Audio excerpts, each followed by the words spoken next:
Life is a paradox. Change one thing, change everything.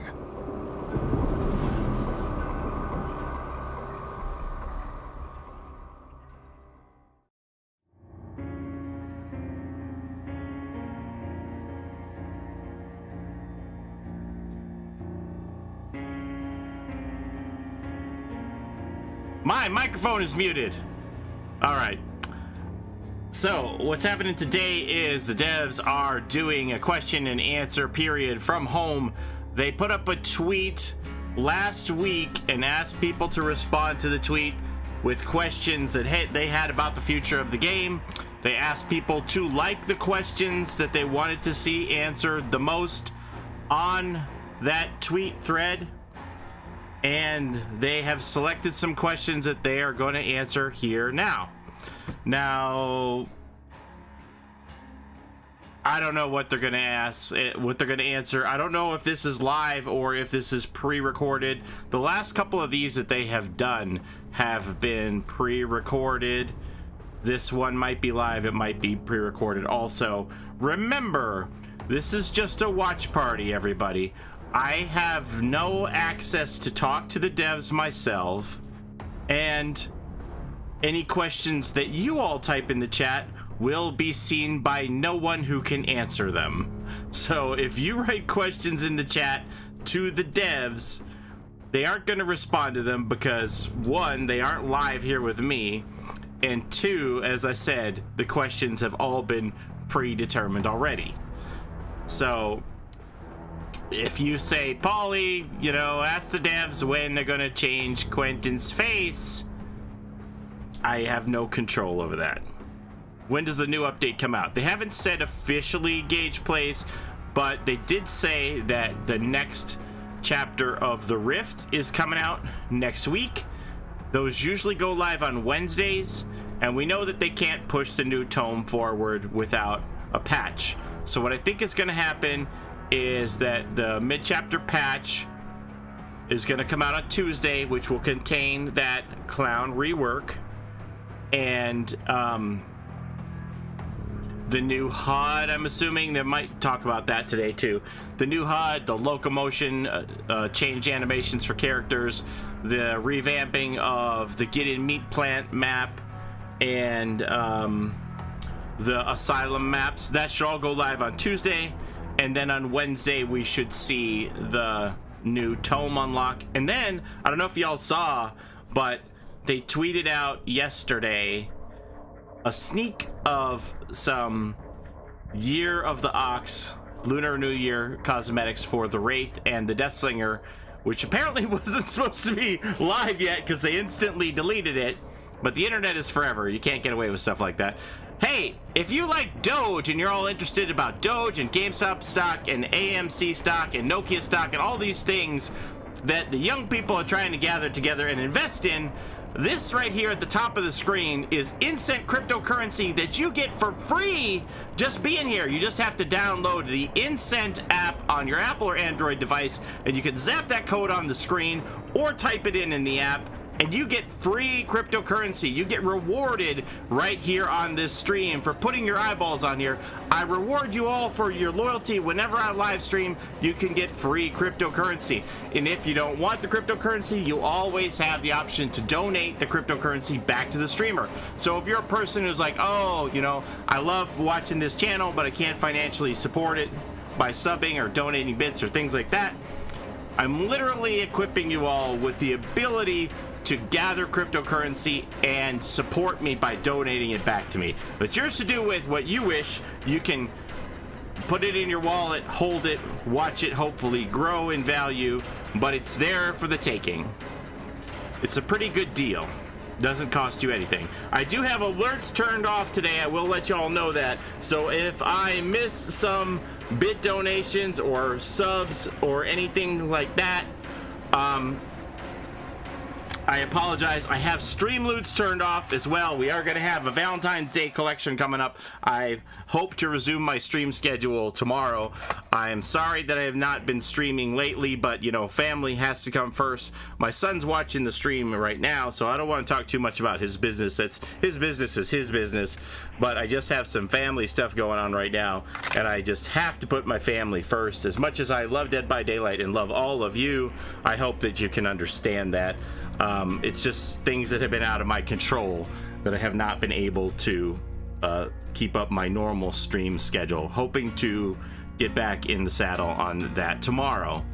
So we're just gonna have a chill stream here. We're gonna watch in 2 minutes what these devs are gonna say about the Q&A. They're gonna give us the A's to all the Q's. Hopefully they're gonna talk to us about this this Gilded Stampede event. I knew that there was rumors from the data miners that this was coming, but I wasn't sure if I should report on it because they had told us that they were done with events except for the anniversary in June and Halloween, and they were going to focus on those and put other events to the side. I don't know if there was too much work into this one already, but it looks like we are having a Lunar New Year event. The Year of the Ox. They accidentally put the tweet out with the Wraith and the Deathslinger cosmetics there yesterday, and they deleted that tweet instantly, but somebody sent me the screenshot from it, and there you have it. Those looks like those are going to be the Year of the Ox cosmetics that you can buy in the shop when the Gilded Stampede Lunar New Year event happens. There are 3 cosmetics that I believe you can earn somehow through the event. I don't know if they're going to be on the Rift or if they're going to be login rewards with codes. No idea. They have reworked the red envelope offering here. Oh, I'm gonna make that a little bigger. This was in the PTB that they had changed the red envelope. This was a previous Lunar New Year event offering, and you can see here at the bottom it says only playable during the Gilded Stampede event. We saw that in the PTB, and it looks like they changed this a bit. Normally when you played one of these red envelopes, it would make one gen a special Lunar New Year gen, but it looks like if you just play one of these envelopes, all of the gens turn into lunar celebrations. All right, what do we got? Oh,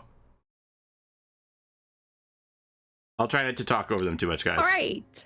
Hello, everyone, and welcome to another session of our Q&A live streams. I am Nakreen. I'm gonna be hosting today, so I have 2 guests with me. You want to introduce yourself? Yeah, I'm Louis McLean. No, I'm Patrick Harris. I'm the lead game designer on DVD. All right. Yeah, I'm Patrick, Incorrigible Trickster. No, I'm Louis McLean, a gameplay programmer on Dead by Daylight. All right. So before we start, I just want to say that we took questions mainly from Twitter and some regional communities as well, and the forums. So that's where we took the questions for this time. We selected questions, and some of them were upvoted a lot. There's some that we are under embargo and we can't answer, so we won't be able to answer today. Or some of them were just plain insults. So, I mean, I guess that we were talking about earlier. Yeah, answer the insults, please. Doing like a side stream one day where we just read mean comments from ourselves, like yes, celebrities reading mean tweets. But not today. Yeah, not today. That's not happening today. No, today. Actually, we have an announcement. So I guess everyone guessed it, but I'm still gonna say it. Mid-Chapter is releasing next week an archive and Lunar New Year events. So yay! Next week is gonna be the patch. It's gonna be super busy next week. Yep. Another thing that we're doing today, we're doing giveaways during the stream. So today's giveaways are the 2 first community outfits. So Mr. Puddles and Demon Slayer Fang. So if you're interested into that, wait until I give you the cue and participate in the giveaway. Oh no. I guess we're gonna hop right away on questions. We're gonna start by one question that we hear a lot lately is about FPS drops when playing Killer on Switch. So, is the team aware about the FPS drops when playing Killer on the Switch? Yeah, so we are working on these kinds of FPS drops and similar things on all platforms. We've done a lot of things recently that help us by adding metrics, collecting data to get better understanding of what's going on. There's always optimizations coming. Basically, we have to identify what the issues are and then fixes come out. It's a gradual process. It takes a long time to get exactly where we want to be. But do take a look at basically every release we do. Try to reevaluate and see if things have changed, because there's usually something in pretty much every update. I think there's a cat in the background. I can see the chat going nuts. Like, McLean's cat! The cat! It's over there. I see it too. I'm excited too. There's a zoo back there. Sorry. All right, the second question is about Switch again. So I don't have one person that actually asked the question. We have the collective hive mind of the internet that asks this question. But basically, Switch cross progression when we have started cross progression with Stadia, and we have promised that Switch was the next one over. And I have been okayed to tell you that Really? It is currently going to be early Q2. So what does that mean? That means between April and June. Hopefully more April than June. So that's the answer. Now, knowing that we're going to talk about Switch cross progression, I know that the question is going to be asked about PS4 and Xbox and other platforms. So as we said before, we'd love to have that implemented, but right now at this very moment, we have nothing to announce for this. So I want to be just very clear about that one, sadly. All right, so switching up subject here and going on to maps. Any chance we can get more variation of the Backwater Swamp? It is so different than the other maps, and it would be great if it got some more love. Should unmute my mic before I start trying to answer this one. But yeah, I mean, we hear you guys. Like, you know, we know that you want every map ever to have all the love, and we want to give all of the maps all of the love. We have a lot of love to give maps, but right now we're focusing on reworking existing content. We're not looking at creating entirely new ones, right? So reworks are happening, but don't expect any like brand new swamp maps in the near future. That's not a thing that's on the immediate roadmap. But it's still going to get the, you know, rework treatment. Yeah, we're going through all of the maps, right? In a completely arbitrary order determined by a magic 8-ball that we shake up at least once a week. To, you know, it's done by we have a whole team of people looking, deciding what's next, and at the end of the day, some things happen before others. That's just how it's going to be. So, you know, it's going to have a rework treatment, but you're not going to see like a brand new one. You know, I want to be super clear and make sure nobody gets their hopes up and misinterprets this. As this can be extended to most of the realms as well? Yeah. Am I asking you a difficult? I'm sorry. That was me asking an extra question on top of it here. Well, it's you know, it's an interesting subject, and to pull the curtain back just a wee bit, right? Like, while I am the lead game designer, I am not the lead level designer. We have people who look after this stuff and decide what comes next and what the nature of the work is going to be. Unfortunately, you know, we can't have literally every lead and every decision maker on the team in a single stream. That would be a neat stream, but you know, the windows would be very small up in the corners, right? And it would be a nightmare. Be a lot of people. Yeah, and I think you'd have a lot of issues with trying to moderate that particular interview.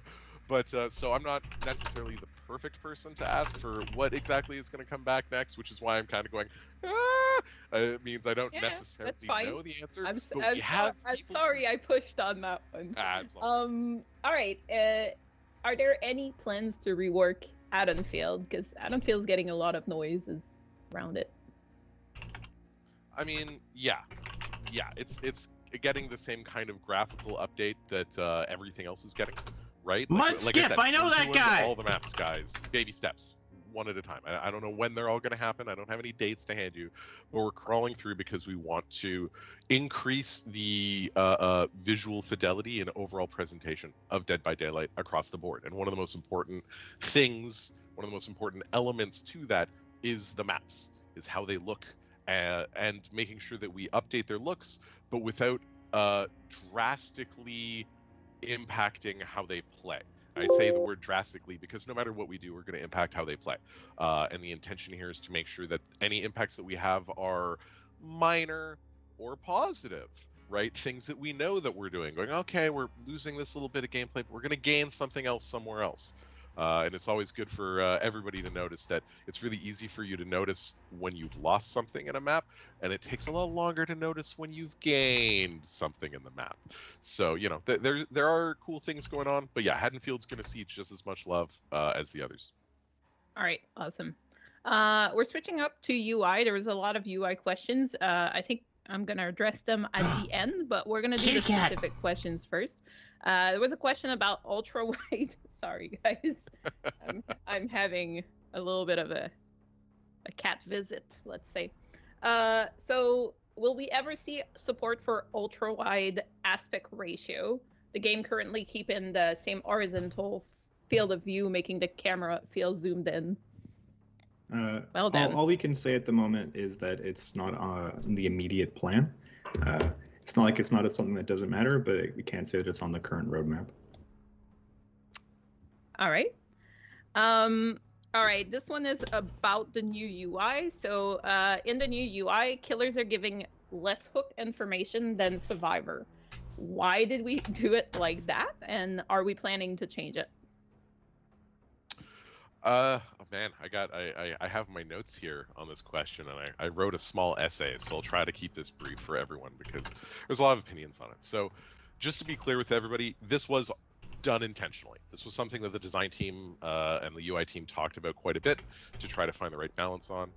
We considered giving the full information that the survivors have to the killers, and the concern that we have is that this would encourage tunneling a bit too much, right? As a killer, if you know that guy is on his last hook and you know it for sure, Z's, because it's in the HUD, that might lean people towards tunneling a bit more, and tunneling's not the most fun. It's a strategy, it's something you can do, and it's something that we want to leave as part of the challenge and the decision making for the killer. The killer, as a killer, we want you to try to remember how many times you've thrown each individual survivor on the hook to make that decision. You might get it wrong, but that's part of the spice of being a killer, right? The flip side is we definitely wanted to make sure we had that information available to the survivors, because we thought of those sorts of situations where, you know, your buddy is about to go on a hook and you're thinking, oh, I gotta position myself to go and unhook him, and gets thrown on the hook and dies right away, and you go, oh, man. It's specifically practical for solo players, I would say, on that one. Yeah, it's super useful for solo players. Hey, I've seen some Survive with Friends and people can't remember if they're dead or not. We didn't like the idea of survivors sort of trying to position themselves or go for an unhook, only to find out that it was pointless, right? That they had been barking up the wrong tree that whole time. So we wanted, definitely from that angle, it makes a lot of sense to have it for the survivors. For the killers, though, we prefer it to be something that's part of the challenge of a killer, right? We still give you that full hook counter to give you an idea of your overall progress, right?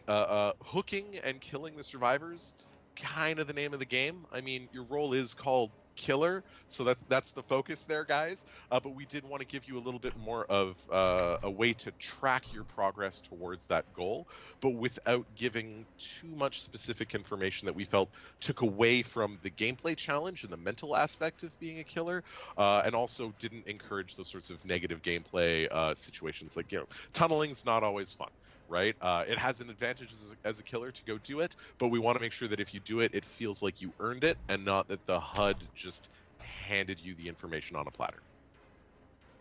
All right. Another UI question. Is there going to be a possibility of being able to customize the HUD ourselves put the widget where we want them on the screen, for example? No. I can weigh in on that. Yeah, go for it, So buddy. yeah, we've had a lot of people ask us about this, and every time I feel the same way. I'm like, yeah, that sounds really cool. So it's been discussed internally. It's not simple. It's actually a very complicated feature, not only in terms of development but also for testing. So I can't say that it's planned anytime in the near future, but I wouldn't say that we would rule it out. It's a really cool idea. So that falls under the wish list kind of thing, right? Yeah. Okay. So talking about the UI, we did receive a lot of feedback after PTB or during PTB, if you wish. So the plan here is basically not much has changed for the release, and we're gonna go into this a little bit onto why. But what I'm saying today is that we're gonna look at focused feedback specifically for UI for a few weeks after the release, after everyone, and not just only Steam players on the PTB, had their hands for a little while on the new UI. That's fair. However, there's one thing we really wanted to address though, and that will be done before the release, is the whole colorblind issue that was with the new UI. So we know that our colorblind player had a lot of difficulty reading the UI, so this is something that we pushed first to fix. Now, why don't we have that much time to change things between the PTB and the release? Maybe Pat, do you want to take that one? Yeah, I mean, there's a lot going on, guys. So to pull back the curtain yet again a little bit on development, in case you haven't noticed, fans and players of Dead by Daylight, there's a lot of patches for this game. They come out at a breakneck pace in terms of development. There's, generally speaking, we've got major chapter patches coming out. It's like about on average like every 12 weeks, I think. We've got mid-chapter patches coming out between those. We've got hotfixes coming out for those. Generally speaking, 1 to 2 hotfixes per patch. So that's every, like each chapter plus its mid-chapter is really 6 different versions of the game that we're putting out. And somehow, in between this, we managed to cram in a PTB test. So the honest truth is that there just is not a lot of time between having the PTB go out, gathering all of the information coming from you guys, and then figuring out a way to address it that meets the deadlines. Because keep in mind, folks, or even having these, sorry to cut you, but even having these discussion around the feedback as well, that takes time. You're not, this is a team that works together. It's not just one person that decides like, yeah, we're doing this like this, and then we're switching this. And so these discussions have to be, held between the designers and the production team and everyone. Exactly. And sorry, I cut you. No, it's fine. That's an absolutely fantastic point. Like, we do collaborate, we do all talk together, we try to figure out what are the solutions, what are the pros and cons of each solution to this problem, right? Sometimes there's an obvious solution, but it would take 3 weeks of work to get done, and that's just not going to make the cut, because we have to implement the solution, we have to test the solution, so we have to find QA time to be able to check that, and we don't work on these patches up until like the day before they go live to you guys. They get locked down a little bit in advance. There's some fun development background stuff that goes on, and rules and processes, like we should do a stream one day about like what is the development process. That would be interesting. I'd love to talk about like when do we stop designing new features, when do we stop adding new features, when do we stop doing bug fixes, and like when does the build have to be locked in and like ready to be certified and sent out. So there's a much smaller window for reacting to changes between a PTB and a release, and some people might watch us nerf DS live on stream. I often hear to that is, why do a PTB at all? And the answer, of course, is that it gives us the 3 weeks or 4 weeks or whatever it happens to be advance on all of these issues, so that you'll often see feedback from the PTB incorporated, if not in the release, but in hotfixes that follow up a release at the very least. Yep. Essentially, why do it? So we can get those fixes out to you 3 or 4 weeks earlier than we would otherwise. Yeah. And at the end of the day, any way we can, any avenue we have to gain feedback from you guys, from the players, the sooner is always the better, right? Like we get that information, and yeah, I get it. Like as a player too, I get that it sucks when you see something, a problem in the PTB, and it's not fixed, boom, instantly, right? But the flip side of it, from our perspective, is once you bring that up, once we hear that feedback, we know about it, and we're gonna work on doing something about it. The turnaround time is something that is much more complicated and difficult to do, but I promise you that we are listening, and even if it's not addressed for the release coming right after the PTB, I guarantee that the gears are turning, you know, people are talking, and we're trying to figure out how we can get those sorts of fixes or adjustments in your hands as quickly as possible without breaking the rest of the game. That's another point. All right, so before we hop on to more questions, I do think we had a raffle to do. So we have 10 do it. codes for Mr. Puddles. Don't do it. And to enter Can't the win giveaway, this. you enter Mr. Puddle. You cannot win this. In the chat. This cannot be won. Doing it more than once doesn't help you. Don't do it.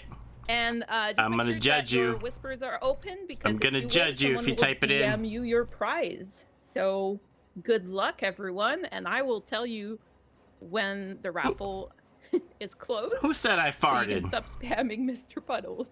I didn't fart. All right. So let's go to one question on accessibility. Are there any plans to Why change shouldn't the we hook do it? struggle Because you mechanic can't win from to this avoid, chat. having No to one spam will the see same your key message that can give you that cosmetic. I mean, the answer that I have there is like, I get it. Like smashing the same key, I don't like it either. Right? Moshinoki, this is your question. It's not the most exciting gameplay. We've been looking at a new approach to the struggle phase for a while now, trying to find something that is engaging, that makes you feel like you're actually struggling against, you know, the entity, trying to take your life there, but also is an actual improvement in terms of the mechanical buttons you got to press. So, you know, I don't have anything concrete to announce, like when it's gonna happen, but like I said before, the gears are turning. We're looking at this. This is something that is definitely on our list. There is work being done on it. There is active work being done. But when that will be completed and in your hands, I don't have anything concrete I can hand right now. Yep. All right. Matchmaking question, and this one we've seen an uptick of complaints about survivor queues lately. Can you address the longer survivor queues during nighttime? Yeah, oh man, Matt. So all the killers had to go to bed because they have to work tomorrow, and all the kids are still up. I have a lot of love playing Survivor matchmaking, so I will try not to talk too much or too long. Gab, please cut me off. Tell me if I'm rambling incoherently on this front. I will shut up if you tell me to. So yeah, matchmaking throughout the day. Matchmaking in general is really hard and super challenging. But when I say throughout the day, I mean day and night, not just, you know, when the sun is up, right? But throughout the day, the biggest limiting factor that we have isn't the system. It's not that the matchmaking system itself is like bad at putting people together at certain times of day, but it's rather that there aren't the right players in the queue. And by that, what I mean is, we see this, we have charts that we look at this throughout the day. The ratio of survivors to killers fluctuates. In a perfect world of rainbows and unicorns where we all have lollipops and everyone is happy, there are always 4 survivors in the queue for every killer who's in the queue, right? And that would let us just pump out games constantly. That's not the case though, right? Sometimes there's too many killers and not enough survivors. Sometimes there's too many survivors and not enough killers. And generally speaking, at nighttime in most regions, the number of killer players starts to drop off and we just have a surplus of survivor players. So you can imagine we have 400 survivors waiting in the queue and no killers. As soon as a killer joins the queue, the system is going, oh yeah, and pairing them up with 4 survivors and throwing them in. And then the actual like limiting factor here is waiting for the next killer to queue up in that zone. And as complete opposite, we often see when releases happen and people want to try the new killer, the complete opposite. Like, oh my god, killer queues are so long. I'm spending 10 minutes in here waiting. Well, So- that's also a matter of ratio. Exactly, right? Like new killers, all sorts of things can throw off the ratio, right? We have events in, and if there's anything that ever encourages survivors to play with their friends, boom, suddenly we have too many survivors on. It's really interesting. Some for- events in the past as well. Yeah, it's happened, right? So the one thing I will tell you is like this is something that we are constantly monitoring, something we're constantly looking into, figuring out ways to improve the system. Some are big improvements, some are small improvements. We try to have that best bang for the buck, find the cheap little things that we can get out nice and quick for you guys. The main thing is to look for ways to merge matchmaking pools together instead of separating them out. There's a lot of really interesting, cool background work being done that's very technical, and I won't bore you all with right now, but these are the sorts of things that we're doing because the more people we can get into a matchmaking pool, the less y'all have to wait to find matches. Yep. All right, we have another matchmaking question. So with the upcoming skill-based matchmaking system, can you give more information on how the ratings will be determined? Example, what counts as a win, or how does it judge if you're doing good or bad? That's a fantastic question, and Oh, don't do that. No, exactly okay. why everyone is so curious about this. That said, little hesitant to explain every single detail, and the reason why is because I don't want to change how people are playing the game. I don't want people to start to try to change their play style to manipulate the system. The goal of the system, the goal of the skill-based matchmaking, is to have it adapt to the way that you play to try to find you the right matches. So really, I don't want to talk too much about the individual bits and pieces of it, partly because it should just work with the way you play. I don't want you to change the way you play. The flip side is that it's also not something that's set in stone. It's something that we modify a lot and are constantly tweaking in the background and going to continue tweaking going forwards. So it's just like keeping everyone up to date on these constant changes. It's going to be too complicated. It's going to be a lot of signal to noise ratio stuff. To give you a little bit, though, like to try to actually answer the question instead of just dance around it for 10 minutes, the initial version of the skill-based matchmaking was based solely around kills and escapes, just as a starting point, right? It was solely on kills or escapes. Yeah, it wasn't the best. It wasn't perfect. And so since then, we have continually added more parameters to this, more elements of the game, of the results of the game, to have a better understanding and better way to rate the skill and the performance of each player. And we're continuing to add more of these things all So we're the time. saying it's not Yeah, based solely on kills and not. escapes. It is not. You want to repeat that? Yeah, Not I will based make that solely on clear. kills It and is escapes. Not. just kills and escapes, okay? Not. It is not. That we tried it. It was bad. That didn't even go out live to you guys. We knew right away it was bad, so we didn't do that. we've been doing a lot of stuff with the skill-based matchmaking in the background. It's a neat system because we've actually been collecting this data for like a year now, honestly, in various iterations of it, and it just runs in the background. We watch, Big Brother is always watching the games that you play. Not really, not in that much detail, but we're always collecting these stats and we're pumping them into our algorithms to create the skill-based ratings and to figure out if they're actually working correctly or not. The whole goal of these, and again, I'll stop talking after I say this, the whole goal of a good skill-based matchmaking system is it's supposed to predict the outcome of a match before the match happens. And sometimes its prediction is, I don't know, flip a coin. Sometimes that's the prediction, and that's okay. That's okay if the skill-based system goes, I don't know, man, like if Pat plays against McLean 50-50, don't know who's going to win. Right? That's fine. It's okay. I know, but I know who's gonna it's- win. Yeah, I know who's gonna win. Pat, no It's a offense, but- hypothetical. Yeah, of course he's gonna crush me. Like, let's be real. But yeah, actually, that's a good point. Is what would actually happen realistically is the system in that case would look at Louis and I and go, "Oh yeah, Pat's got like doesn't have a hope in hell." of making it through this match. That's not going to go well. And so the idea is the system predicts ahead of time.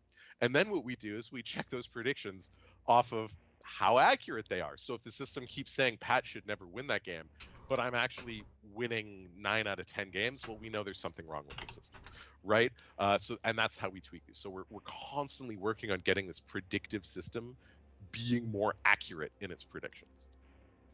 I'll stop talking about matchmaking now. All right, yes, let's switch to more general questions. This is a question that comes up like quite often, but will all killer eventually be getting their own custom chase music? So whoever wants to take it. Sure, I'll talk. Or otherwise I'm going to drink so much I'm going to explode. So we've talked about this a little bit before. We do want to give killers their own chase music when we update them. We basically bundle new music with the gameplay changes that they get. We can't promise that every single killer is going to get new music. It kind of depends on who we're looking at and what the scope of the changes are to them. So we like it. We cannot promise that every killer is getting their own music. All right. Okay, so this one's a spicy one because we had a Mori change back in December. Spicy! This is the keys! And now, keys! Is there a Go! rework plan after the change to Moris, and when will it be released? Well, this one is always a question. It's difficult to answer if we don't have a final plan, but go ahead. We don't usually answer when will it be released. Although, I will tease that we actually do have a couple of... Yes, we have a couple of teasers today. We'll get there. So yeah, I'll field this one. The Mori change was a small change. It was a small change. We wanted to reduce the negative perception around the offering, the frustration that it creates. And this was a very, I don't want to say easy, but it was a simple change to make that we could make quickly. We know that keys can be equally frustrating. Key issues happen less frequently than Moris. This is what we found. Key hatch escapes are actually pretty rare. I know it doesn't feel rare when it happens to you. I know that it can be very frustrating. So they were not being targeted in the same initiative as the Mori. We do see these as separate topics. I know that often in conversation they come up like they're the two sides of the same coin, or they're like connected issues. I don't think they're quite as interconnected as that. They're just two things that often get talked about at the same time. So we do have a plan for keys. Lay it on me. These systems are both going to get some bigger changes. More changes coming for Mori, more changes coming for keys. Really? It's still pretty early in that process, so we can't get more precise about it. But it's a larger change than what we did to the Moris. And honestly, I'm pretty excited about it. I gotta say too, like, we're saying that there's very little escapes with keys. That doesn't mean you don't see keys. I know a lot of people that what they do with key users, so that maybe it's people don't survive the match ultimately. Yeah, I'm not saying that nobody brings keys. We were just when we looked at how often do people actually escape en masse with keys, it's actually fairly rare. It was a lot less than like how often does somebody bring out. I'm not gonna hide it. I bring Franklin's. I have no shame to say it. All right. Is that my tease? Here's your tease about changes to keys. More changes to Moris are coming. What? Opens the hatch with a key and then leaves the match with a key. It's in the single-digit percents. I want to say it's like 2 or 3% of games. Like, don't quote me on that. I think I got that stat a couple weeks ago, so my brain is remembering. I remember it was in the single digits. So it is low. But you're right. There are people bringing them and then dying. But that's the number of times it actually happens. So it's not super common. Doesn't mean we don't care. We definitely care. Okay. That next one's a spicy question. We're gonna do it anyways. Oh no. Why can Killer camp, slug, and tunnel it hand match so quickly for survivors? Okay. You guys they brought a key. That one? 'Cause I can if you want. Go for it. Okay. So obviously, we don't want to remove these choices from the players. Sometimes camping is the right call to make if you know that someone's waiting to get the save, for example, or they just run into your face. That happens too. DBD is about game choices. It's choices in the moment, and giving people only a single correct way to play every match would get pretty boring. Yeah. Now, it does suck if you get slugged for like a while, or tunneled or camp, but there are many perks against that. So we want to address it because it's been a while since we addressed this question, and that's the answer for now. Yeah. From a design perspective, I would add to what you just said and say that this isn't what I'm about to say isn't specific to DBD. It's a general statement of multiplayer games in general. So, in fact, I'm stealing this from a lead game designer from a different game that I won't mention, who's much smarter than I am. But his general point that he was making is, if the first 5 minutes of every match that you play is exactly the same, then why are you playing it? Right? There needs to always be a threat of something crazy happening in the game. And yeah, it sucks. It sucks when you're at the butt end of that. Like being tunneled and camped and hooked and stuff. That's not I get that. I get that it's frustrating when you're in that space. But it's and now we're addressing slugging and everything. Yeah. But there's also like other ways to go the game go very fast. Yeah. So. Exactly. And the importance is that if we truly removed all of those things, then what would happen is the first 5 minutes of every game, 2 minutes, whatever, would be identical from match to match to match, and that's not fun. That's You think you boring. got It's long super Survivor boring. lobby So there wait needs to times always now. be a Remove threat all that and of see what something happens. happening.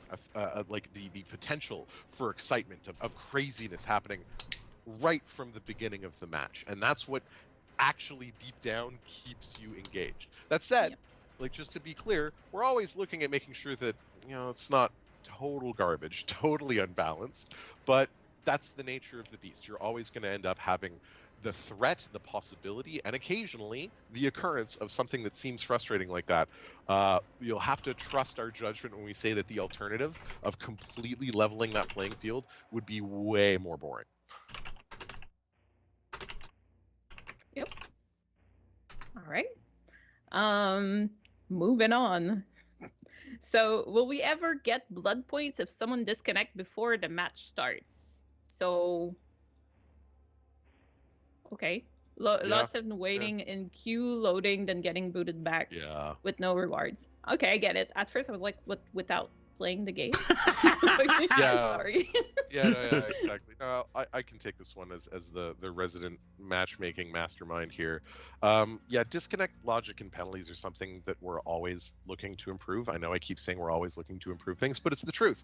We are constantly looking at all these various systems here. It's important that any changes we make, pardon me, are both beneficial to the overall experience of the game, but also not exploitable by bad actors, right? People who look for this to try to go, oh, if I just do something low effort, I can get a zillion blood points running a script or what have you. We've considered applying, to give you a preview of this, we've considered applying disconnection penalties to people leaving from pre-game lobbies. That's actually, the logic is already in. There's just a switch, we could turn it on, but we're not turning it on. It's not getting turned on. Don't make that be the takeaway. It exists. Yeah. Let's just remove everything that was said in the last 15 seconds. Don't panic. Don't go right now to forums to scream about it. This is not something that's happening. And I have. Why would you say that, Patrick? That is not a thing. Why would you even say it? Leaving the pre-game lobbies. Yet. You just had to stir everybody up. God! Oh, I love stirring everybody up. I like making your guys' job as fun. I know the CM team right now is like, no. Why did you do this? It's not guys. It's not happening. We're not going to penalize people there, right? That's now wink into the camera. The reason why you end up in situations where people disconnect from the beginning of the match like that, there's a lot of them. PC instability, right? The rare and unfortunate case where they crash. Their cat. Something burning when they don't like the map that they're going to, typical stuff. I was reading a news article the other day about a certain PC case that burst into flames. Maybe your computer lit on fire, right? These things happen. So So yeah, like the answer to the specific question of will we ever get blood points when somebody just quits a game right away? The answer I'm going to give you is maybe, probably not, maybe. I'm much more interested in spending our time and effort trying to fix the underlying issues of why the matchmaking takes so long, why those people are disconnecting before they come in the game, to make it so that you just don't end up waiting in the matchmaking queue and then getting a dud game at the end. That has much more value from a design and a production standpoint than putting in like here's a couple thousand blood points, like, thanks for waiting. All right, we're gonna up on You the guys are gonna next one. mute my mic so I stop answering questions like that now. Will there ever be an option to save custom perk sets or randomize your perks? Oh, that's interesting. So, Custom perk sets I've heard, but never this random. is a common request. We definitely hear that. We do have a UI and quality of life improvements list. It's about a mile long. This is definitely on it. Can't make any commitments about a timeline. It has to do with prioritizing all of the various things that we'd like to do to improve the UI. We will keep you posted. It seems like a pretty high value add. Yep. That's interesting. So not anytime soon, but it's on the list. Any plans for buffing the pig or other weaker killers? Do you have any plans in the work for the older killers in the game? Yeah, sure. Shotgun collars win. We have been doing passes on older killers to adjust their performance, take a look at their add-ons, bring them up to standards. So we've been talking about the next 3 killers who are getting adjusted. We've mentioned in the past, but I'll just reiterate it on the stream because I know not everybody catches Huntress every is single one. So the next pass, the next 3 killers are Freddy, Demogorgon, and Huntress. We are not yet able to tell you what all of the changes are exactly. Freddy's getting that nerfed. order or it's in mixed order? I can't even give you that. Just these are the 3. They're in our sites. More information will be coming on those later. So these are not complete like killer power overhauls. It's not like when the Doctor got a new power, when Freddy got new powers. It's just looking at them, how do they do, adjusting some numbers, adjusting some add-ons, that kind of work. So it's funny that you mentioned the pig. The pig is actually one of the better performing killers overall. That's not to say that there aren't improvements that can be made. Even killers who are doing well could still use some quality of life. Josh by himself. Yeah, just Scorpions by himself. Scorpions just like gets that thing way up for us. No, but surprisingly, like even on other platforms, not even at high ranks, the pig, her performance overall is pretty good. We like pig. All right, so I still want shotgun collars. The next questions and eventually some kind of maybe look into future stuff that we didn't announce yet. But let's do the next raffle. So again, to make sure that your whispers are open, because if you win, someone will DM you. So type GG in the chat if you want to win Demon Slayer Fang. Nobody wants that. All right. So good luck, everyone. Look at all the engagement I'm getting. The ever coming back question about game modes. Will there ever be other game modes added to DBD? Do we have any plans for this at the moment? So that one's an easy answer. Yeah, that's an easy answer. The easy answer is we don't have any plans for that right now. It's something we've talked about, something we continue to talk about, but nothing on the pipeline for that right now. All right. Next question. Lack of changes planned for Objective Obsession was not very well received. Is there any change planned since then? I don't know if I'm going to link this to any particular reception of anything else that we've said, but we do have something to talk about for Objective Obsession. We wouldn't usually pull something out this early, but because there has been a lot of discussion about the perk, we thought let's try something different and show you guys a work in progress design. So why don't we throw it on up there so we can just have you guys tell us what you think about the idea. It hasn't been programmed, right? This is super early, but we're like, we've talked about this perk, and this is an idea that has survived at least one round of discussion. We thought, you know what, let's go ahead and ask the community. Just a note on this one. If y'all nice, and we can have actual discussions back and forth, feedback discussions and constructive feedback. This might be something that we do more often in the future, where we show you an early design and we ask for feedback. Now, this is very scary for us, because if this comes this is and it doesn't very work interesting. and we don't do this design, we don't want to hear it like 6 months down the line. But you said you promised. No. This was a part of a discussion with the community. So this is a test. We're seeing if this works. We're opening the discussion with you guys. And this is it. Louis, do you want to get over the changes or the proposed changes? Yeah. So we wanted to keep the idea of a perk that connects you to the killer, that has this sort of like peeking, you see them, they see you kind of gameplay, but maybe it wasn't quite as antagonistic. Survivors can use the current object of obsession in a way that is, well, basically they can be very annoying with it. And while it might not be the most powerful perk, it's definitely a frustrating one to see. It completely destroys stealth killers. It's so sad when you're playing a stealth killer and you're like, oh, hi, dude. She's right. That's what I was going to say. Yeah, it can be rough. So what we figured was this is a way to keep that aspect of you seeing them, them seeing you, try to keep the obsession element involved. That's why we added the second power, which reveals you to the killer if you are the obsession. So only one player per match is going to be doing the forced reveal. And it's not a downside. It works with the first ability in that if you reveal yourself to the killer is revealed to you. And it's on a timer, so that rather than doing it whenever you want, both players kind of get a rhythm of when they know that peak is going to come up. So we think this is probably a more fun way to do something similar. And even if you're not the obsession, the first power of seeing the killer when the killer sees you seems pretty strong on its own. So we wanted to know how you guys felt about that. All right. I think we had something else to show right now.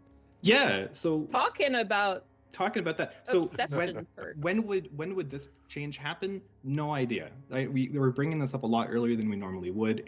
Call it an experiment. But we do have a change that's coming up soon. That's done and essentially ready. And let's go ahead and announce it. There's a perk that a lot of people like to talk about called Decisive Strike.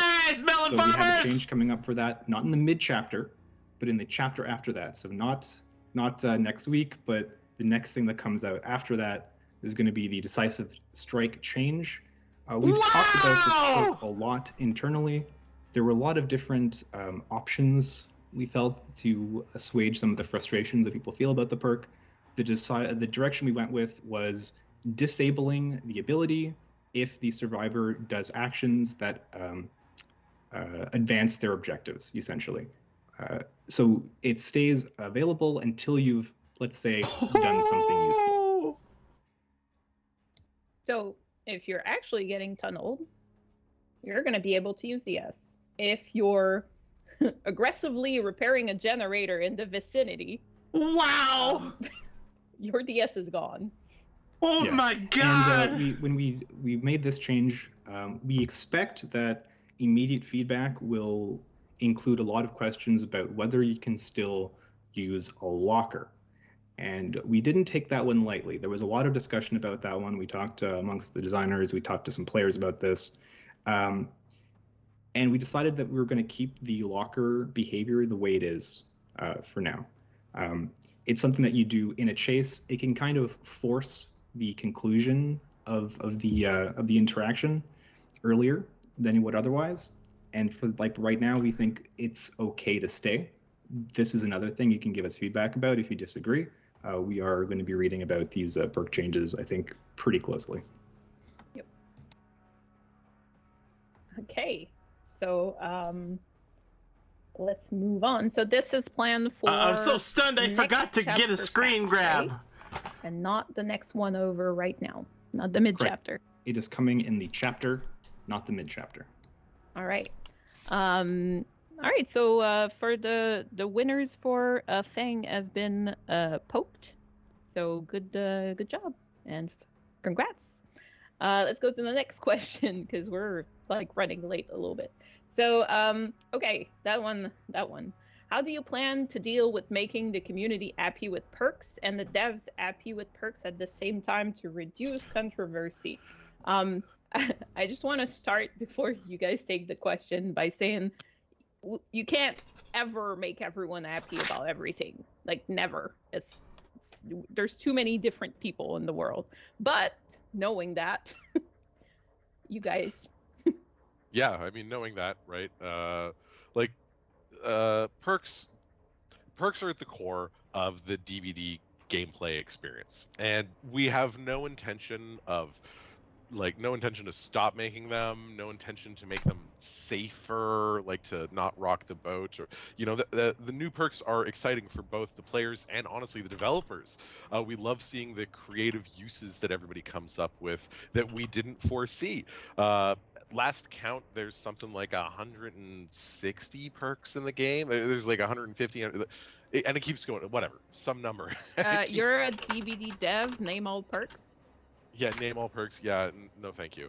Man, I can't even tell you what I had for dinner last night, let alone name all the perks in this game. I still have to check the wiki when people give me names of perks. When I'm working on a perk, I'll know what it does. But yeah, I check the wiki at McLean. You laugh, but I do. I am but one man. I can only remember so many perk names. But yeah, like there's so many perks in the game, and unexpected interactions between the perks are kind of just part of the fun that will always be hard to deal with. Sometimes a perk is really busted and problematic. The interaction with another perk is really messed up, and we can clearly see, okay, this gives an unfair advantage. But other times the perk is fine, and the metagame of how players approach that perk and how they counter that perk just needs to adjust, just needs a little time to simmer. We all got to try to figure out this new landscape we live in. So rest assured, everybody, that we pay attention to the reports that are given to the CM team, to everything, all the feedback that comes in. We pay attention to those, the qualitative feedback that we get. We also look at all of the stats that we track, sort of the quantitative feedback, right? And we combine those two things on top with a little bit of secret sauce. The secret sauce being literal combined decades of game design experience amongst our incredibly talented game design team that we have here. And after putting all this in the pot, looking at what you guys say, looking at what the stats say, looking at what our experience tells us to do with these things, we try to determine the right course of action. In addition to all that, we're constantly working on making perk tweaks and adjustments take less time to hit the live version. I know that it's been a long and slow process traditionally, but we're working really hard to try to get the pace of these sorts of adjustments higher, so you guys don't need to wait 6-12 plus months to see that obviously broken perk addressed. We want to try to get these changes out on a much more regular basis. All right. We have a question about Elodie. Elodie's scream is super loud. Is this something that will get changed? Yeah, that's... What? What?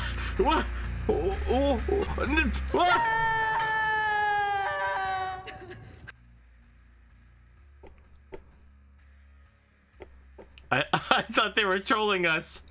I thought they were trolling us and gonna end the stream flat there like that. It is a bug, and this bug will be addressed. What's happening? Okay, that was magical. Thank you. Okay, so let's move on to some other questions then. Is it possible to get a notification during a match of when an archive challenge is completed? That would be really cool. Ooh, that would be nice. I'm so ADHD, so would be really cool. But I mean, the quick answer for that is definitely something that's on the list. I feel you on that one. I'd love it too. Don't have a timeline for when that's getting done. You know that list we were talking about before with like the perk, the perk setups or loadouts, saved loadouts. That's in the same list, right? Somewhere in that very long list. Yeah, exactly. Like we've talked to you guys already a lot about. Yeah, that's on the list. Now imagine the delightful experience of having to sit down and look at this list and decide what order the things go in. Yeah. Right. I get this, but I don't get that. Yeah. It's not necessarily about like how difficult it would be to implement all these things. It's just the amount of things there is to do. So we need to make a choice on what's going first. All right. Will there be a game health chapter anytime soon? So before you guys answer, I'm gonna be very clear. No, not in the way that we're seeing game health chapter, like having a chapter completely for that. However, you guys. Yeah, we're going to be targeting the mid-chapter patches for larger volume of quality of life and game health changes. So the plan is not to stop making new stuff. The plan is to just ramp up on those quality of life and game health changes, specifically mid chapter. Not that there won't be like more good stuff in chapters 2, but the mid chapters are where the majority of this effort goes. Okay, sorry, I'm trying to do next step for stream at the same time. All right, another question about daily rituals. So will there be any changes? Example, get more blood point, more variety, or one set for survivor and one for killer per day? Yeah, I mean, we've recently done a small update. I am, my terrible memory about not remembering dinner last night. I can't remember if this was on a recent patch or on the patch that's, about to come out soon. But the change was done recently, at any rate, on our end, to update some daily rituals, mostly around just normalizing the blood point rewards, like lessening the difficulty on some of the really spicy ones. Yeah, maybe, like why does the Wraith get fewer blood points than the Doctor? How about some blood point income equality, huh? Daily rituals, but I would not expect any major overhauls to the system or the ratio of the challenges that you're seeing anytime in the near future. We just got bigger fish to fry, guys. We got bigger things that we want to work on and cooler things we want to get to you. All right, so I'm looking at the time right now. We're running late, so what I'm gonna do is we're gonna try a lightning round. So Patrick, good luck on that one. Mute Patrick's mic and I'm sorry. Jam through all these questions. Okay, so lightning round. With the change to survivor animation, can we expect new killer animations? Sure. So survivor animations, really good value for the work that's put in. By changing 2 sets of animations, male and female, we can update everything that all survivors see. Whereas for killers, there are many killers, so it would take a lot of work to do the same sort of overhaul for everybody. So I wouldn't say to expect any sort of overhaul for all killer animations. However, there are some things specifically that are broken or not working quite right for killers. Like, for example, we've heard you about Hillbilly has some animation problems. That stuff will get fixed. Yay. Okay, so questions asked often. Fix 8 boxes. So we're going to invite you to look into our YouTube. We had a whole stream discussing hit boxes and hit validation. All right, when can we look forward to a more stable server experience? So with the adjustment to server movement, will killers see a change in being able to 360 swing their weapon and still hit us? The quick answer to that is we're constantly working on changes to the system to improve it, but they take a lot of time. These are very deep systems to Dead by Daylight. This is not like tweaking just a single number value. These are entire overhauls of underlying systems that often internally result in knock-on issues that then need to get fixed and stabilized. So we are working on things to continue to leverage the dedicated servers to do things like cut down on cheating, to do things like make sure hits and hit detection is more reliable. They're hard. They're very hard, but we are doing them. Even though those are hard and they take a long time, we are doing them, but no timeline for when you're going to see the next steps coming out because of those things. Right. Early game mechanics. We're receiving like constant questions on on this. When is it coming? What's happening with early game mechanics? Because we had talked about that almost a year ago. There was a brief mention of it. It has since turned into something different, which we're still working on, and it's not really like a early game phase. It's something different, which we'll talk about later. All right. Okay. So no answer for today on this one, but this is not taking the form of the early game mechanic that a lot of people talked about. Is there a plan to reduce the game's grind? There is a lot of perks in the game and tier 3 of each, and it's ever increasing. Is there a concrete plan right now? No, but we are looking at it. We're trying to build that plan out and figure out the best way to do it while maintaining the fun of progressing in the game, but without making it feel like you just are trying to climb an unscalable cliff face. All right. So I think that before we end the stream, I think there was something in chat I've seen about Once or Blight twice. point of view, maybe once or Blight- twice. Yeah, I think Blight. Yeah, so let's go ahead and we can Oh, answer Blight this one. POV. Yeah, Yes, yeah. there were changes made for the Blight's first-person animations and the camera point of view to make him essentially feel taller and have a proper point of view like other There we go. characters. I see This the Blight change- hypers. Yeah, this Sorry. change is not in the mid-chapter. It's in the chapter that's going to be following it. Wow. So That's yes, great. change to Blight point of In view. my I think opinion, we had that another makes fix the for Blight a killers coming up very as strong well. killer. At fix 1, McLean. We're good Yes. to- Sorry. I swear the brain is leaking out of my ears at this point. So we talked about Legion. There was a bit of a snafu with Legion after the last release, and he had lost a visual effect during Frenzy that made it feel like he was a lot slower all the time. We fixed the visual effect. When you're running around with Frenzy, he always was the same speed, but he was missing some FOV stuff. That got fixed, but then after the fix, people still thought there was something a little bit wrong with him.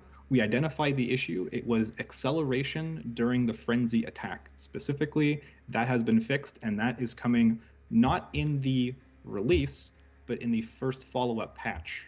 We sometimes call them hotfix patches or follow-up patches or bug fix patches. So the mid-chapter, that'll be coming in a follow-up patch the to the mid-chapter. mid-chapter in So 3 before the chapter- months? After the mid-chapter, there's a fix for Legion's Frenzy Swing. Okay. Awesome. That one took a while to track down. That was a hard one. It was a little bit subtle. But this is because of the community, because everyone was like, but it doesn't feel the same. Something's wrong. So we kept at it and we kept it Absolutely. looking. You guys really helped us out with that one. All right. I wondered about that. Okay, folks. That's gonna have to be the end of the stream right now. We had a couple more questions, but we're gonna try to make a written Q&A with all these questions and drop that in the forums. Just news and announcement for next week. So mid-chapter is dropping next week with Archive and Lunar New Year event. In the meantime, we are going to raid Spooky Loops. So if you guys Spooky want Loops. to stick around and meet one of our Fog Whisperers, enjoy the rest of your day, I guess. Thank you for joining Bye. us today. Thank you to the mods. Okay, Thank you for we're going to do some recap here, Thank you, everybody. Thanks, guys. All right, we're going to do some recap here now.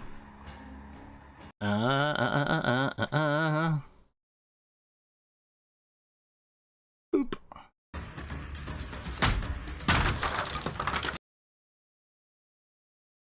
Bye, Spooky Loops. Okay, let's go through some of these notes here. And I should add this DS change image to the screen. Thank you for the DS change. The person who was on the ball. I was just so stunned at the change. Is this the... yeah, okay.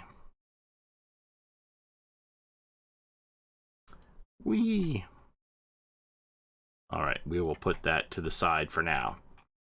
And we'll talk about some of these notes. Make this bigger now that they're off the screen. So we have the mid-chapter patch is coming out on Tuesday. Rift is coming out on Wednesday. This is all just assumptions based on what they've done in the past. I don't know anything officially. And then the Lunar New Year, they said, was the 11th. So that's going to start on Thursday then, right? Okay, back up. Look at my notes here. Okay, so the first thing they talked about was basically everything that they showed in the new HUD on the PTB is going forward. The only real change to that is that they're going to make some changes for the colorblind mode, because there were some people who have colorblind issues and they were unable to interpret the new HUD properly. Other than that, it's basically staying the same. And I know I saw your comments in the chat there saying, so great. So everybody hated the HUD, but they're doing it anyway. Well, they said we're gonna just take some feedback from the entire community, let everybody experience it on all platforms, and then make adjustments, as they say, fit based on feedback from everybody in the community, which is fair. Okay, before I see you talking about the Not Queens poster with the red balloon, that's actually the Trapper mask. That's a print that was given out to the first 500 people who ordered the Trapper mask. I don't know where it is right now. First 500 people who ordered the Trapper mask got that print in the mail along with it, and it was autographed by the staff. That's not a red balloon on her wall. There's no it hint on Not Queen's wall. That's a Trapper mask, a side profile. If you ordered the mask, you got the print. I have the print. Mine's crushed because they shipped it in a crappy manner. And that's the way the first merch store worked over there in Germany, with very, very poor customer support and skills. So the new shop.dead by daylight is exceptional. All right, next. So they talked about why did they have the hook state information on the screen for the survivors and not the killers. They felt like that they didn't want to provide the information to the killer to let killers know which survivor is facing death hook. I mean, they thought it would encourage tunneling.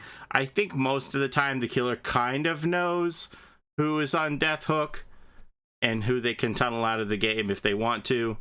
There are some exceptions to that. If people are dressed the same, that might mix them up if they aren't paying attention to the names in the HUDs. But I do agree with that choice to give the survivors the information on who's on what hook state rather than the killer. I think that is what's best for the game, in my personal opinion. They talked about when are we going to see cross progression for the Switch. The Switch, reminding you, the Switch is the only system that has been confirmed that we're going to see cross progress from one platform to another. That's the only console that has been confirmed that that's happening with. They did the Stadia and Steam already. Next on the docket is Switch and Steam/Stadia. There's no confirmation if we are ever going to get cross progress for Xbox or Sony PlayStation. I know they want to do it, but they got to get Microsoft and Sony to agree to it. If you don't know what cross progress is, that means when you created an account on another system, say for example you've been playing Xbox all your life but you got a wicked PC and you want to start playing the game on PC but you don't want to lose all your progress on Xbox, in theory, once Microsoft agreed to it, you would be able to transfer all your progress over to your account on Steam and play it on PC and not have to start over. So right now, the only console that is confirmed getting cross progression is Switch, and that is slated to happen in early Q2 of this year, which would mean in April at the earliest. Now, let's see. HUD widgets, they like the idea of allowing people to customize their HUD in the manner of their choosing, but it's very complicated, so it's on the wish list. It isn't something that they are working on. Now, just to explain this whole idea of when something's on a wish list or something can be implemented easily, I'm going to give you an example that was given to me by somebody who's much more intelligent than I am. Actually, we wait for the key changes on that. Struggle mechanics, they were asked, are we ever going to be able to stop ruining our spacebar and have something else for a struggle mechanic? And they said yes, they are working on something, but nothing to announce right now, which is surprising because before they said they always wanted people to feel like they were in distress and they had to smash the space bar. Me personally, I just unbind my mouse, and I have my mouse wheel down as my struggle key. Anybody who's watching my stream knows that I just spin the mouse wheel and away I go for my struggle mechanic. It's GGEZ.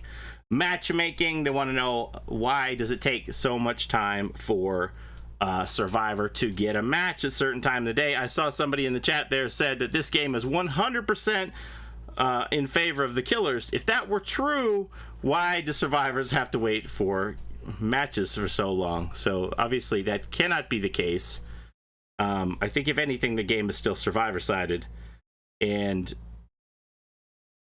it wouldn't hurt you to be nice to the killers in the chat. I'm just gonna say it. Like, there's so many people who are just toxic out there, and they GGEC, and they just tell killers that they suck. You aren't doing yourself any favors. You're only gonna have yourself to blame when you've run off all the killers and there's nobody left to play the game with you, because you had so much fun telling all the killers how bad they were. See where I'm coming from on that? You can't sit there and run down every killer you come across when you own them and then complain about how long it takes you to get your next match. Anyway.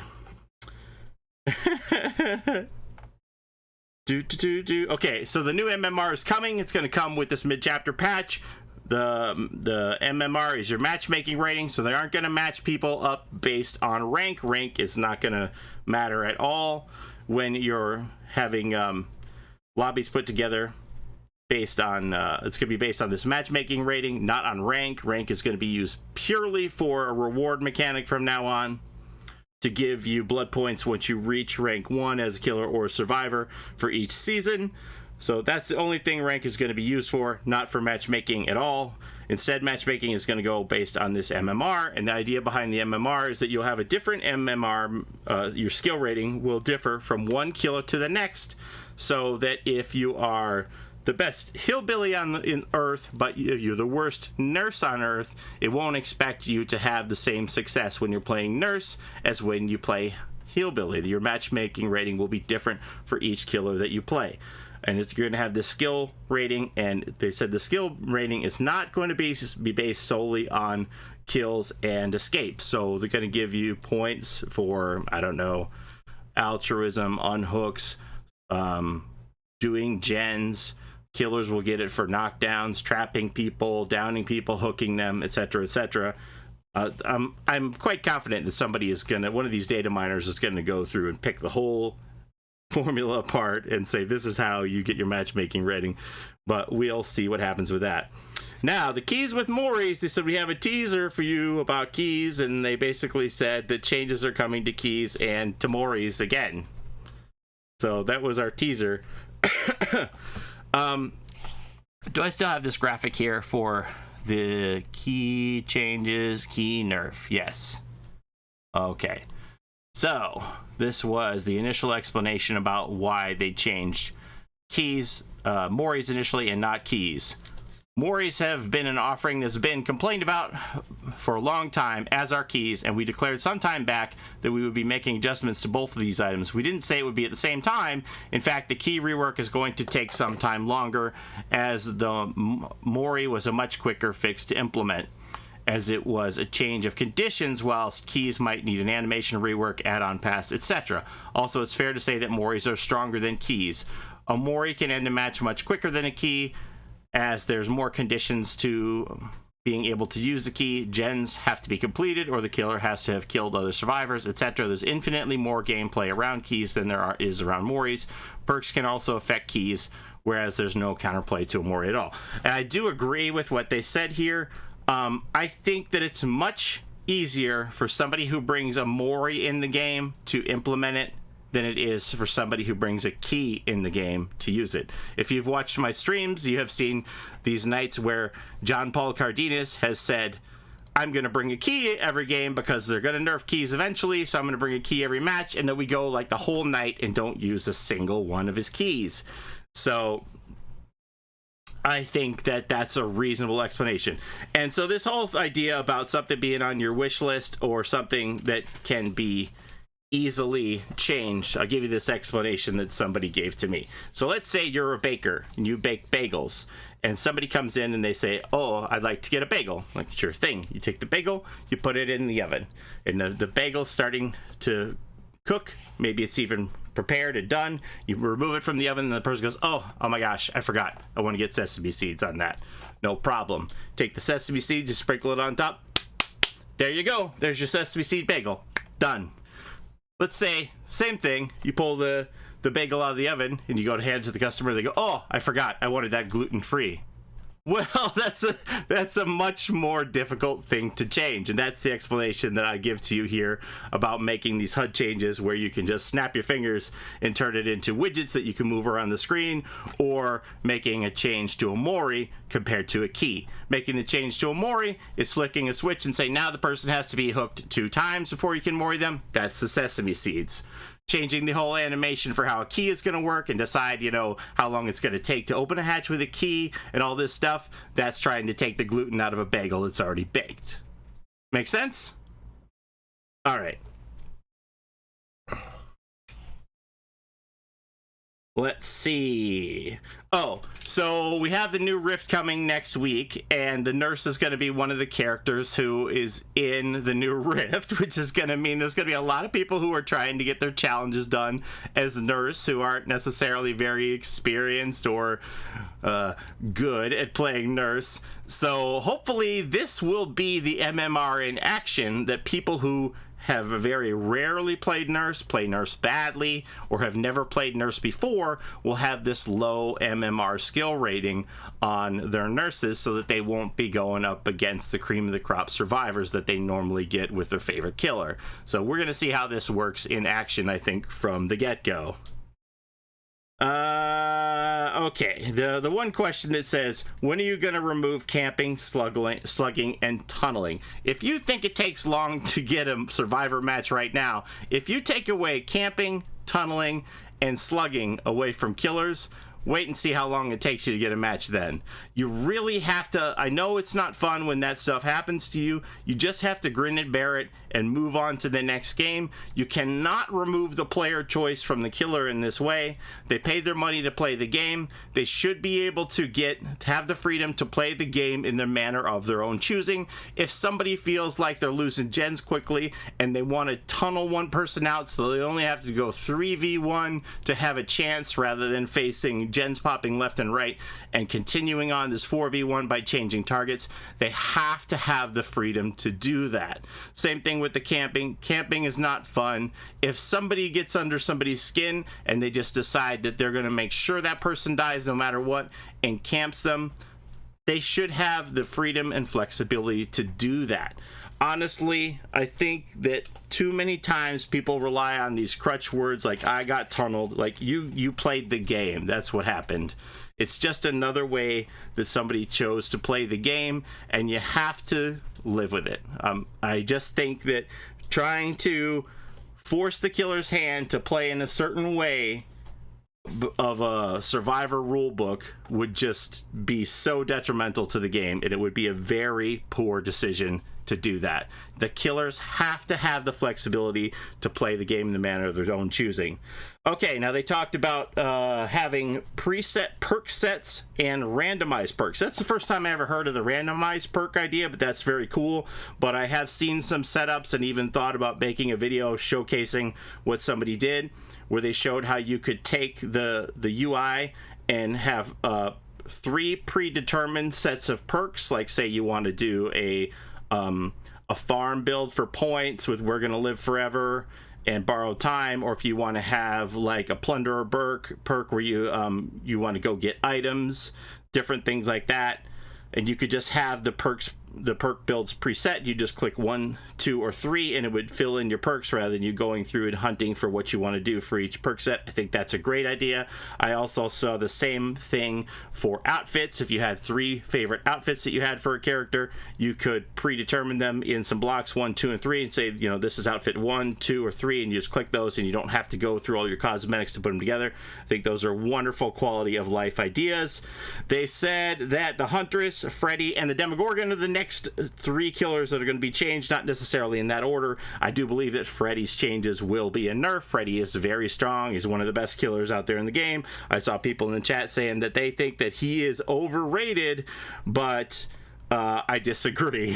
So Huntress, we don't know exactly what's going to be changed with her, other than she needs to have an add-on pass because she doesn't have 2 iridescents, right? And every killer has to have 2 iridescent add-ons.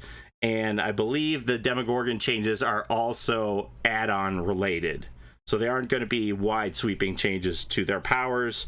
One idea that I heard for the Huntress that I think is great, because right now, with the way the new Ruin is, I think the Huntress really suffers from her mobility and map coverage. She used to be one of the most devastating, deadly killers in the game. She's fallen down quite a bit. One idea that I saw for her was to give her an add-on, or maybe she even needs this as an ability, the ability to just use a hatchet to hit a generator to regress it rather than kick it.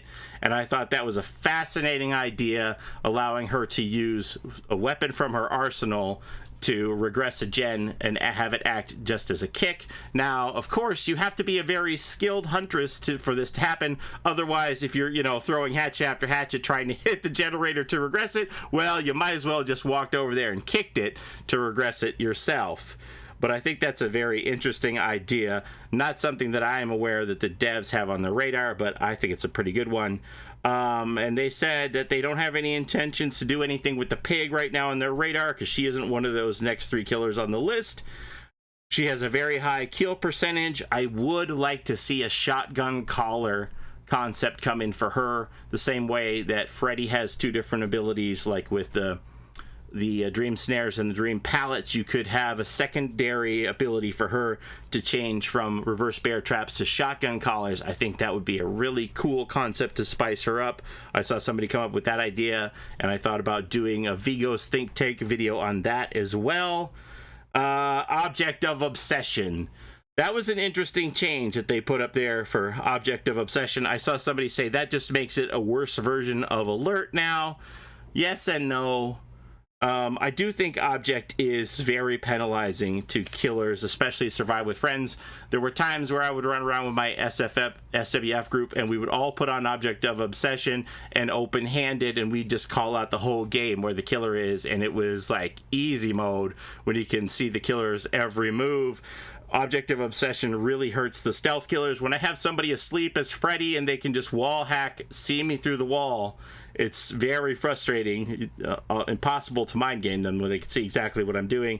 I do think Object of Obsession needs to be changed in some manner. It's frustrating to play against as a killer, and I think that everybody can agree that the most surprising thing to come out of the stream today was this decisive strike change. So it says here that if any of these interactions will deactivate decisive strike after you come off the hook. So your decisive is going to last for 60 seconds unless you start to repair a generator, you heal, you cleanse a totem, you sabotage a hook, or unhook somebody else. There are many times where I would get unhooked. I'd have borrowed time. The killer would down somebody else and hook them, and then I would do the unhooking and go down, and then I'd use my decisive. So that's out of the scenario. Other times where I would get unhooked and I would jump onto gen to finish it right away, and then I wouldn't have to worry, because if the killer comes to get me, I have decisive in my back pocket. So that's out of the question. So basically this is saying that you can't do anything for the 60 seconds other than run away from the killer, otherwise you lose your decisive.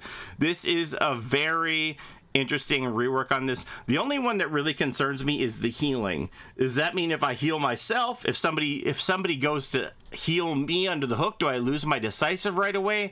Like if I get unhooked and I'm not paying attention and they grab me and start to heal me, I lose my decisive? I'm not going to be happy about that.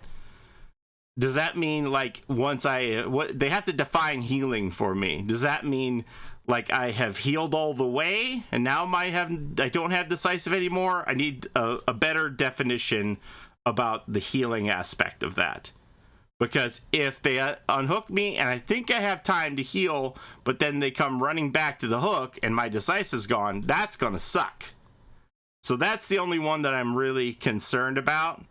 But I think this is a pretty fair change. There have been many, many times where I would just jump on the generator, the killer would come and yank me off, and I would use my decisive on them, and my teammate would push the gen and pop it in their face. I think it definitely needed addressing in some aspects. Like I said, the only one I need clarification on is the healing. Now, that is a good question. If you have inner strength, will you lose your decisive? But if you're coming out of the locker fully healed anyway, then maybe you would lose it then. Yeah, we need a little bit of clarification on this, but this is very interesting. When did they say that was going to come through?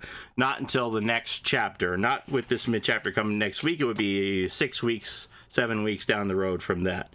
Will they ever have a game health chapter? Not in the way that you all think. They're never going to have a content gap where they're going to stop making content. They're going to continue to make content, but they're going to ramp up more of the health aspect on these mid-chapter patches. So perhaps with these changes that aren't as deep on these killers, like the Huntress and the Demogorgon, where they're just add-on pass-throughs and don't create as much work as a Doctor rework or a Clown rework or a Freddy rework, then they'll have more time to put into the health of the game, which will obviously be good news for all of us. What are we going to do about hits? My big question about this is, when I look at the list of how many dedicated servers there are, would it not help fix how hinky some of these hits are, where they don't feel like they were fair, if there were more dedicated servers around the world, people connect to the closest dedicated server, you're going to have better ping. Isn't that going to clean up a lot of these hit issues by itself? I don't know. I just feel like 2 servers for North America is not a lot. Even like for Europe, you know, you have people, I think there's 2 in Europe. There's like 1 in London and 1 in Germany, and you have people from Russia and the Middle East connecting to all that. I just feel like there needs to be more servers, in my personal opinion, but I don't know. What do I know? I'm not a dev. I don't know. Okay, are there going to be any early game changes? Not in the way that they had talked to us about it last year, and it's still a work in progress. Are they going to do anything about the grind? The grind is significant. So when a new character comes out, all of my survivors are maxed. So it costs me roughly 225,000 blood points per survivor to get them the 3 new perks at tier 3. And now we have, what, 24 survivors? So when a new character comes in, I have to give 24 survivors those 3 new perks times 2 and 225,000 blood points.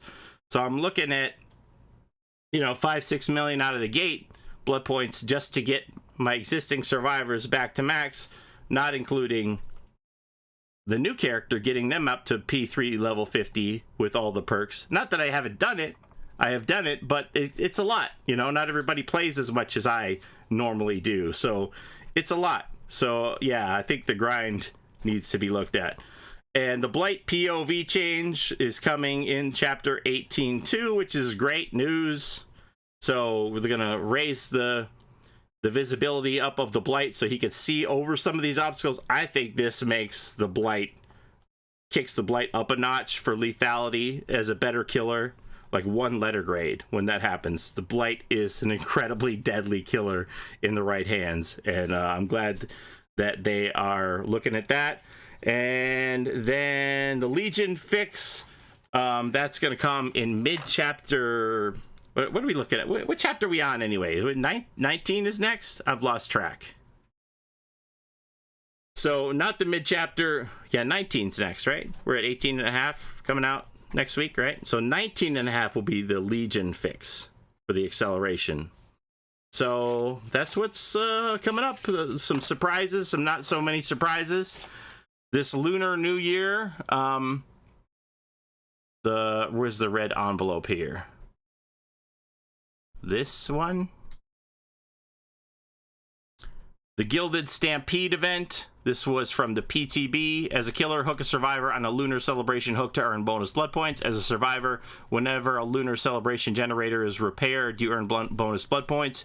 Using the offering increases the amount of blood points earned for these interactions, and they stack. So that I always love these events. They get you a lot of blood points. People say, I'd rather have double blood points and stuff. This is basically your double blood points right here. What you should be doing right now is setting your killer or your survivor up to max a blood web so that when the event goes live, you just have to buy one node on your current blood web to get a new blood web so that you have these red envelopes on the brand new blood web. So you should position yourself that way on your characters right now. And, any of the old red envelopes that you have left over should reactivate when the event comes on. The Legion fix was just there was a problem with the field of view POV for the Legion and an acceleration when you start Frenzy, which they tracked down what was wrong with it and fixed it, which is good. So they showed us yesterday, the Gilded Stampede. They announced today that this is happening on the 11th for the Lunar New Year. It's the year of the Ox. And yesterday they accidentally tweeted this image of these two cosmetics for the Deathslinger and the Wraith. And there's 3 more for Spirit. Adam gets a red jacket, and I can't remember who the third one is. Let me see.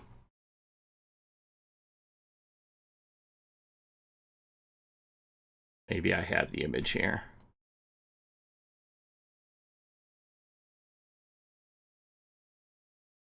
Zarina. Zarina gets a Gilded Locks headpiece. Red and gold strands of hair paired with ox earrings for Zarina. Adam gets a torso, the shimmering ox, a brilliant red jacket inlaid with the icon of a golden ox looking to the heavens. And the Spirit gets a weapon called the Scarlet Edge, a blade crafted of a bull's horn adorned with a dangling scarlet ribbon. Those are the 3 Gilded Stampede collection items that we're going to earn somehow during the event. I don't know if they're going to be logins to put in codes, or if you're going to get them automatically for logging in, or if they're going to be in the Rift. Not entirely sure how that's going to work. There's also 2 charms that are related to the Lunar New Year. No word of how you get those. I don't know if there's going to be a content creator charm that we're giving away. I don't think so, but I have no idea. I don't get a lot of advance notice on this stuff when that comes available, but I don't believe that there's going to be streamer charms this time around. But I could be wrong. All right, that basically catches you up on everything that was announced there on that Q&A stream. I appreciate you all. Oh, I should probably turn my alerts back on. I appreciate you all hanging out and watching it with me here on this watch party. Let's see, what did I miss? If anything, maybe nothing.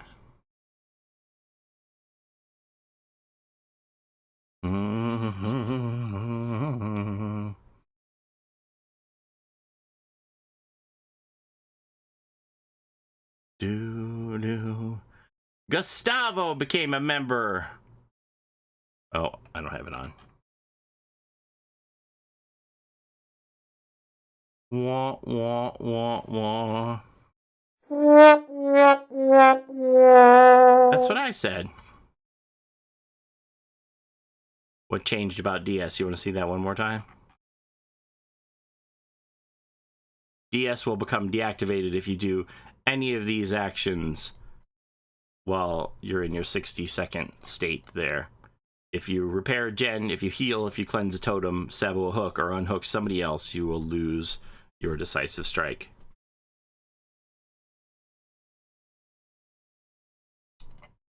Yes, Gustavo became a member. Luminius became a member.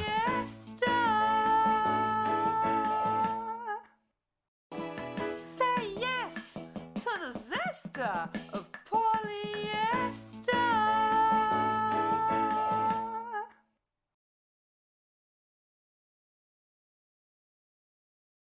Joseph Kors came in for 2 months.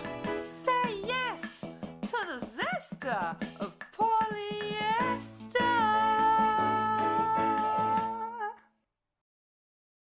Jambeard came in for 5 months. To the zester of polyester.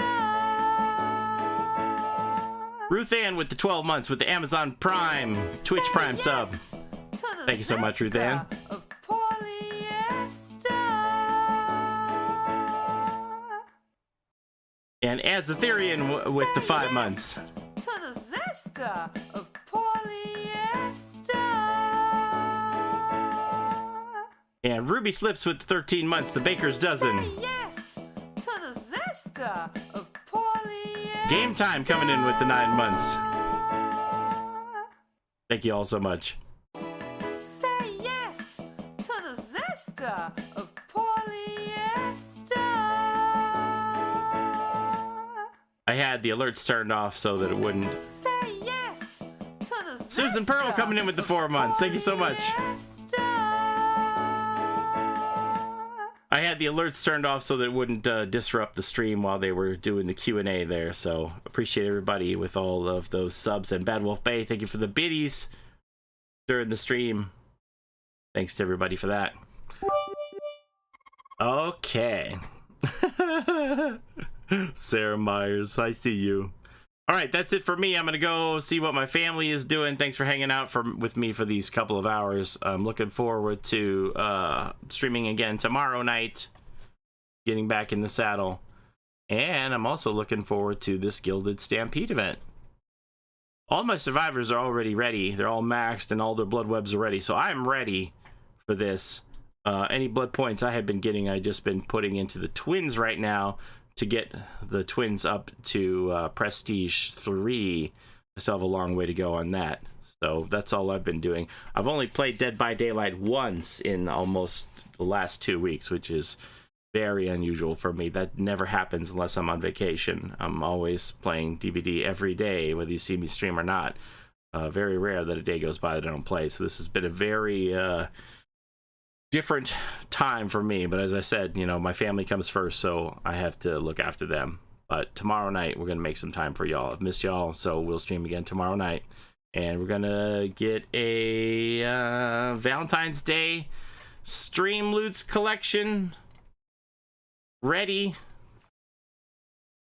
for the month of February.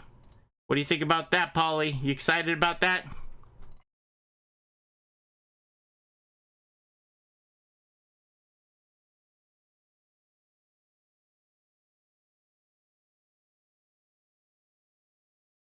All right.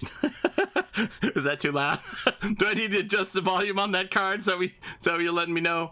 Now remember, I normally have a desktop at this volume, so it'll normally sound this loud for you.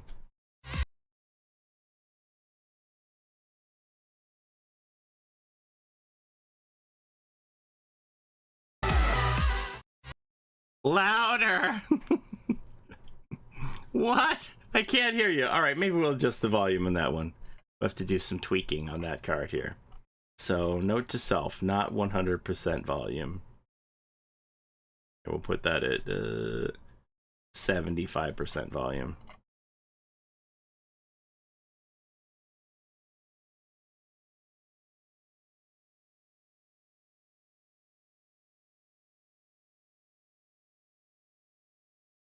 Okay, that's gonna do it for me. LD. Have a great day, everybody. Bye.